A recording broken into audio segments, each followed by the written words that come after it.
Welcome to Codifix, where you learn and enhance your programming experience. In this video, we have shared how TypeError float object is not iterable. This error message typically occurs when you try to use a float value as if it were an iterable object, such as a list or a tuple, in a loop or a comprehension. For example, if you try to loop over a float value like this,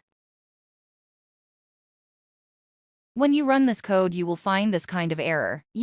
You will get the error message TypeError. Float object is not iterable. To fix this error, make sure that you are using an iterable object in your loop or comprehension. If you need to iterate over a range of float values, you can use the built-in range function to generate a sequence of numbers, and then convert each number to a float as needed. Here's an example. Let's run this code. This will generate a sequence of float values between 0.0 and 0.9. Hopefully this video helps you to sort out the issue you are facing. If you still face problem or need further help, just write in comments. I will reply you as soon as possible. Before you go, if you like this video, you can subscribe for this channel